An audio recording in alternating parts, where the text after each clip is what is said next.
সারা দেশের ছাত্র ভাইদের উদ্দেশ্যে আমাদের একটা অনুরোধ। অনেক জায়গায় শেখ মুজিবের মুরাল প্রতিকৃতি এখনো অখণ্ড অবস্থায় আছে। এগুলো রেখেছেন কেন? পূজা দেওয়ার জন্য?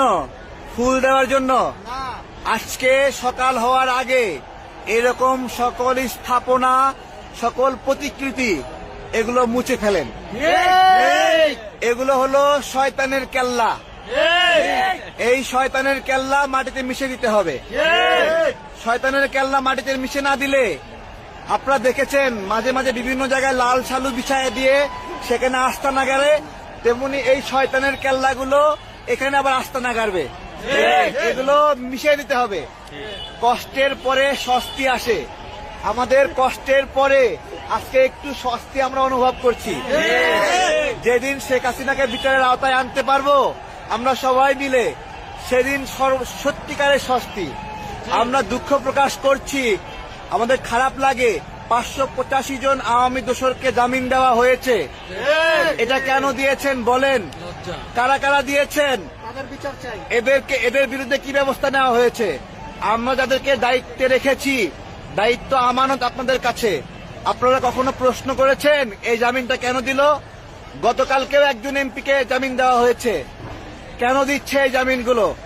যেই বিচারকরা দিচ্ছে তারা কি বাংলাদেশকে ধারণ করে না? তারা কি মুগ্ধর মৃত্যু দেখেনি? আবু সাইদের মৃত্যু দেখেনি? ওয়াসিমের মৃত্যু দেখেনি?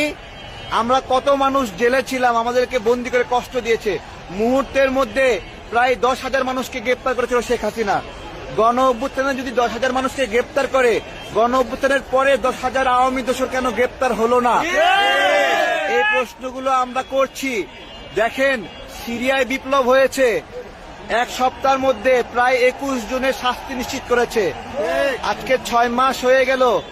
মানুষ মনে করে কি এখন জানেন হয়তো আর কোনো বিচার হবে না। এইভাবে জামিন, সবাই যদি জামিন পেয়ে যায় বিচার হবে কিভাবে?